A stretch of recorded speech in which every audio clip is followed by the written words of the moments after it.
Hey guys, Jonah here, and I'm back with the second beer from the Kees Brewery over in the Netherlands.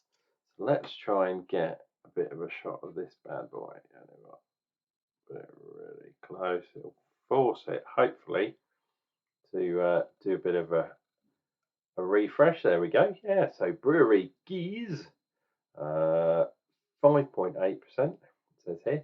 Called Out in the Fields. It's a West Coast IPA. It says take a walk on the wild side. Let's go around this way first. Oops. It says here, pure and craft. That is what the master brewer Kees Buderman, owner of Brewery Kees, stands for. Together with his, what does that say? Family team or something like familiar team. Keith brews his surprisingly good stuff with bold flavors. The beers are of best possible quality, and they even suck your own cock, apparently. So what have we got in there? We've got Centennial, which is spelt in an incredibly weird way, and Amarillo. Doesn't say what kind of. Yeah, it doesn't really say what else is in there, if anything at all. But Centennial, if it is normal Centennial, is one of my favourite hops of all time. I've always said it's the top, and Amarillo is not far off either. So this one on Unclejona's squeezy test is a bit of a torch one. So let's do a quick. That's not too bad, right? So I know it's not going to jizz on my face. I hope.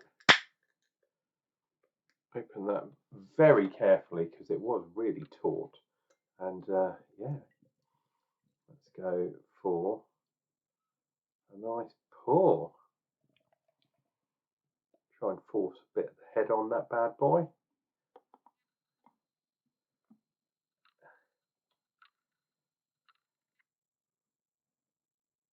Out in the fields, something like that. Now, weirdly, for a beer that I thought was going to explode, we're not even at a finger's head, about half a finger. Lovely fluffy white head though. Very murky, cloudy looking beer. You might be able to see, can you see a touch through there? Maybe not for you guys. I can just about see through right at the bottom where it gets a little bit thinner there, but lovely kind of golden colour. Now, because it's so blooming cold over here, I've got picked up a little bit of a cold, I think.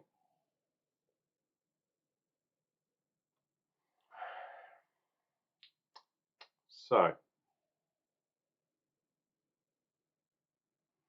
I am getting that kind of peachiness that's synonymous with, well, it's usually synonymous with Cascade, but as some of you might know, Centennial is called, some people call it Super Cascade, or it used to be.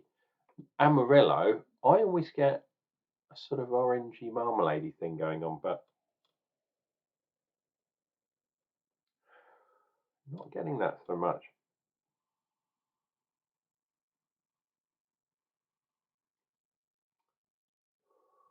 I'm getting a fresh kind of freshness in a kind of Belgium yeasty style. It doesn't say what type of yeast it is, and I have said this before. But Holland and the Dutch style, depending where, is not very far from Belgium. So the fact it's a hazy as well kind of might give it a little bit away. It's got very fresh, hoppy kind of aroma, but not superbly hoppy. We will see. This is saying West Coast, West Coast. So we'll see how much of a bad boy this is. Cheers and peace, guys.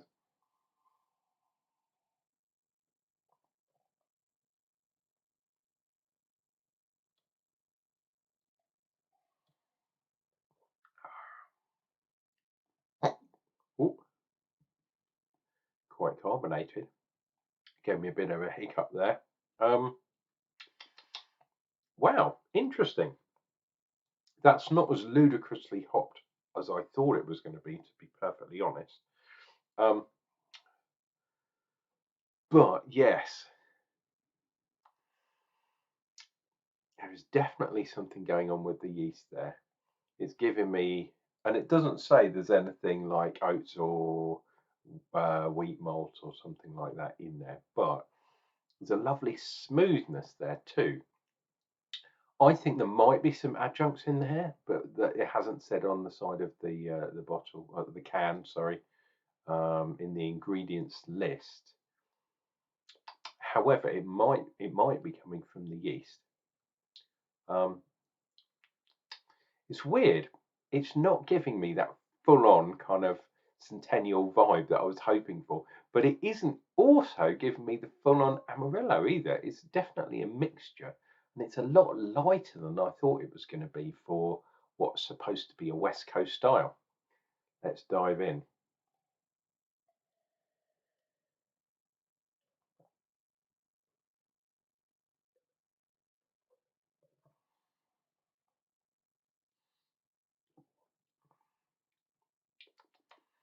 I want it to be really hoppy, and it just isn't. It's weird.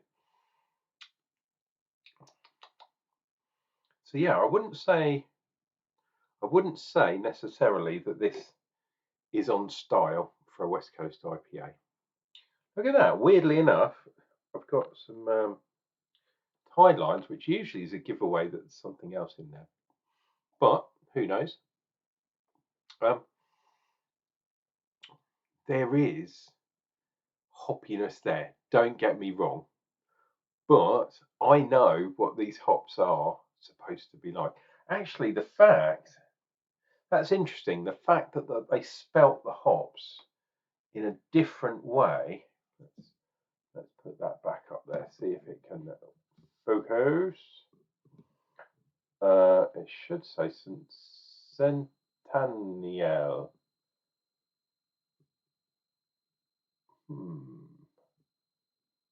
It just says water, barley, hops, yeast. Weird. The fact that it says Centennial instead of Centennial, maybe it's Centennial grown in Holland or grown somewhere slightly different. Maybe I should look it up on the hop monitor. I'm assuming it's American Centennial, but yeah, it just doesn't taste like that. And the Amarillo always gives me this sort of marmalade kind of orange taste. And I am picking that up, but it's right at the end. It's on the finish, just before, all the flavours evaporate from your mouth. So yeah, this was a bit of a curveball for me. So do I like this beer? Yes, it's really smooth, really nice. The hops and yeah, the sweetness balance out really nicely. It's not overly bitter. It's not overly sweet either. Quite good carbonation too. But yeah, getting a little bit of that peachiness and like I say, the oranges on the tail. Really nice beer. Really nice sort of. I guess I'd call this a sort of hazy pale. But yeah, it's not really for me anyway. It's not really a West Coast style, or yeah. Does it say IPA? Yeah, it even says it down there, West Coast IPA. Not really. Sorry, guys. I wanted to like this one. I love the can though. Look at that picture. There aren't many mountains in Holland either, so it's weird.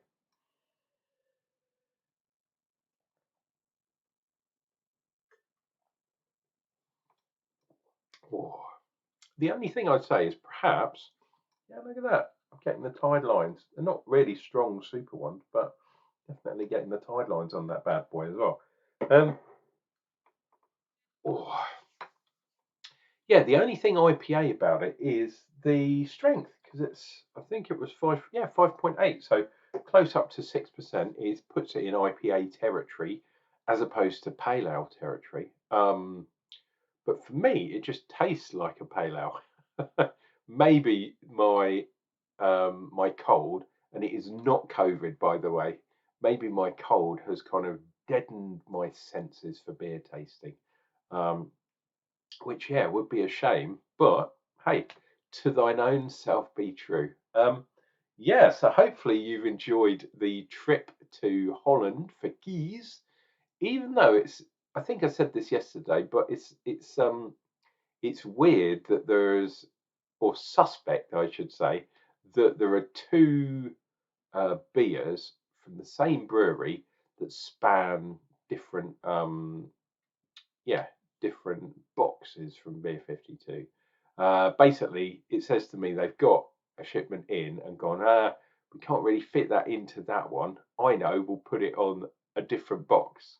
And they do that sometimes. But because I'm so far behind, and if I actually notice, is the other thing, it's really good for me because it means I can do two, and in this case, totally separate different beers on two subsequent days from the same brewery, as if you were going to a tap room and trying different beers from the same brewery. Fantastic. Anyway, this has been Uncle Jonah drinking beers so you guys don't have to. Please do all those things to appease the elder gods of YouTube. You know what I mean. Click like, click subscribe. Don't forget to leave me a comment. People are actually taking me up and starting to comment a bit more on my videos, which is fantastic. Interaction is what I'm about, and I know I'm not getting too much through travel on my well, I am on my Untapped account, but not on my YouTube account. So a lot more people are saying, hey, cheers on Untapped. That's in the description too if you want to follow all the beers I drink and not just the ones I review. Sometimes a sneaky one will get through the net and I won't do a video on it. Or perhaps the video will somehow mess up, or more likely I've messed the video up, and in which case I probably won't upload it, but I'll still upload it onto Untapped. Anyway, there's a few different things there for you to do. Yeah, and don't forget, ask some questions down below, and we'll see you tomorrow for more beer. Cheers, guys.